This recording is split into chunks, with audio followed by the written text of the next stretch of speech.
जंगल खामोश था, हद से ज्यादा खामोश। कदीम स्कल आइलैंड की बुलंद चट्टानों पर किंग कांग साकित खड़ा था।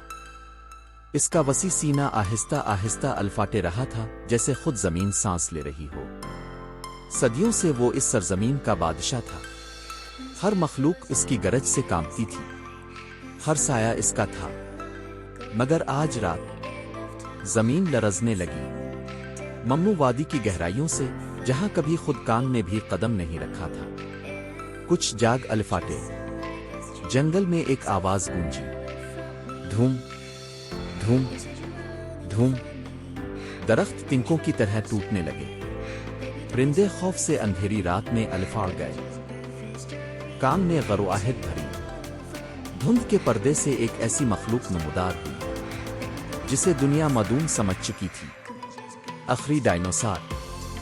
इसकी खाल आतिश फिशानी पत्थर की तरह सिया थी। आंखें अंबरी रोशनी से दहक रही थीं, मेजों जैसे लंबे दांत।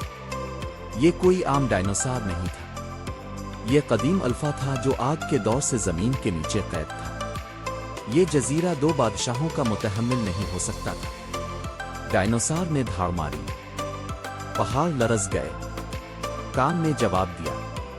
टकराव शुरू हो चुका था। डायनासोर ने पहला हमला किया। जबड़े खिले हुए वो बिजली की तरह लपका। कांग एन वक्त पर एक तरफ कूद गया। दांत जमीन में धंसे और एक गहरा गड़ा बन गया।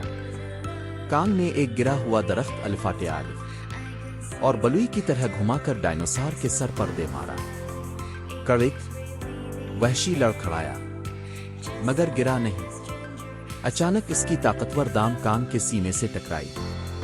कांग अलफाड़ता हुआ चट्टान से जा लगा। पत्थर बारिश की तरह बरसने लगे। इसके कंधे से खून बहने लगा। कांग दर्द से दे उड़ा। जंगल जल रहा था। दरख्त कुचले जा रहे थे। दरियाओं का रुख बदल रहा था। पूरा जजीरा चीख रहा था। डायनासोर ने कांग के बाजू को दांतों में दबोच लिया। कांग चीख अलफाटे, मगर हारा नहीं। गुस्से की आखिरी लहर के साथ कांग ने दोनों हाथों से डायनासोर के जबड़े पकड़ लिए और जबरदस्ती खोलने लगा। पट्टे फटने लगे, हड्डियां चटकने लगे। एक आखिरी खौफनाक धाड़ के साथ कांग ने डायनासोर का सर पहाड़ से दे मारा। जमीन फट गई। खामोशी लूट आई। डायनासोर जमीन पर गिर चुका था, शिकस्त खुर्दा। कांग उसके ऊपर खड़ा था, जख्मी, सांस फूली हुई मगर जिंदा।